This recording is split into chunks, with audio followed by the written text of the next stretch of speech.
لیکن بیشتر علاقوں میں صورتحال فاقوں تک پہنچی ہے، کاروبار ختم ہو چکے ہیں، اور میں تو دیکھتا ہوں ہم نے آپریشنز کیے، لوگوں کو کہا آپ گھر بار چھوڑ دیں، سوات سے لے کر وزیرستان تک تمام علاقوں کو خالی کر دیا گیا، عوام نے اپنے ملک کے اندر ہجرت کی۔ ہمارے وہ قبائلی خواتین جو اپنے خاص ماحول میں اور خاص کلچر کے اندر زندگی گزارتے رہے، انہیں آپ نے صحراؤں میں جا کے بٹھایا، ان کو بازاروں میں بھیک مانگنے پر آپ نے مجبور کیا، اس کے چادر کو تم نے تار تار کیا، اور ابھی میرے پاس وفود آئے ہیں، مسعود قبیلے کا وفد آیا کہ پچھلے سال ہمارے ساتھ ایک مکان اگر مکمل تباہ ہے تو 4 لاکھ روپے، اور اگر جزوی طور پر نقصان ہوا ہے تو 1,60,000 روپے، اور وہ بھی لوگوں کو پیسے نہیں دیے گئے، اس کا ٹوکن دیا گیا، وہ ٹوکن ابھی تک جیبوں میں لیے پھر رہے ہیں، ایک شخص کو ادائیگی نہیں ہو رہی۔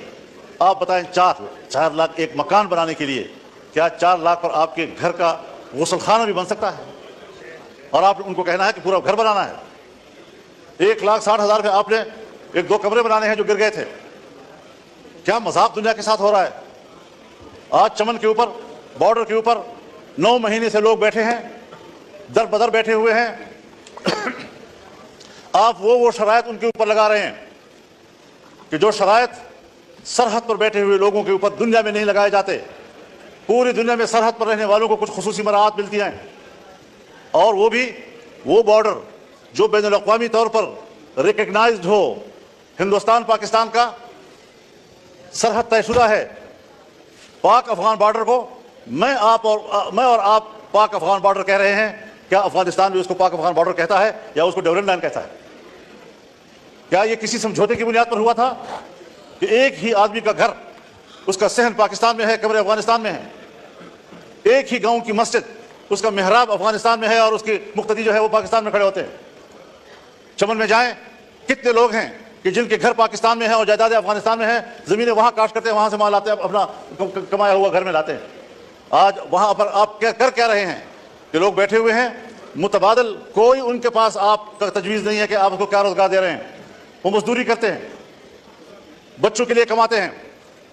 میں آپ کو بتاؤں جناب اسپیکر، اب نوبت یہاں تک پہنچ گئی ہے کہ گھروں کے اندر، میں بڑی ذمہ دار فورم پر بات کر رہا ہوں، کہ گھروں کے اندر ہماری ماؤں بہنوں نے اپنے زیورات بیچ دیے ہیں، بالیاں بیچ دی ہیں، اور وہ اپنے روزگار کی فکر میں ہیں۔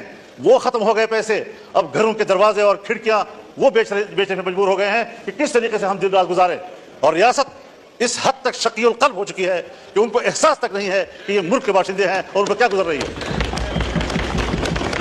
9 مہینے تک لوگ بیٹھے ہوئے ہیں، کوئی احساس ہے اس بات پر؟ میرے پاس انگور اڈے کا وفد آیا، بھرپور وفد آیا، اور کہا صاحب آپ تو آئے ہیں ہمارے گاؤں میں۔ میں نے کہا جی میں آیا ہوں آپ کے گاؤں میں، تو آپ بتائیں وہاں ہماری کیا پوزیشن ہے؟ میں نے کہا میری رات افغانستان میں تھی اور میرا جلسہ پاکستان میں تھا۔ ڈیورنٹ لائن انہوں نے مجھے بتایا کہ یہ لکیر ہے، کسی کے گھر کے بیچ میں سے گزر رہا ہے، کسی کے مسجد کے بیچ میں سے گزر رہا ہے۔ ان لوگوں پر آپ اس قسم کے قرضے لگائیں گے؟ غلام خان کے اوپر یہ صورتحال بن رہی ہے، جمرود کے اوپر یہ صورتحال بن رہی ہے۔ ذرا اپنے شرائط لگائیں، لیکن ان کے لیے قابل برداشت بھی تو ہوں، قابل عمل بھی تو ہوں۔ بس ملک سے وفاداری اور حب الوطنی کا دعویٰ، اس پر آپ قبضہ کر لیتے ہیں، اور جب آپ سے کوئی اختلاف رائے کرتا ہے پھر آپ ملک کے دشمن ہیں، آپ تو ملک کو کمزور کرنا چاہتے ہیں۔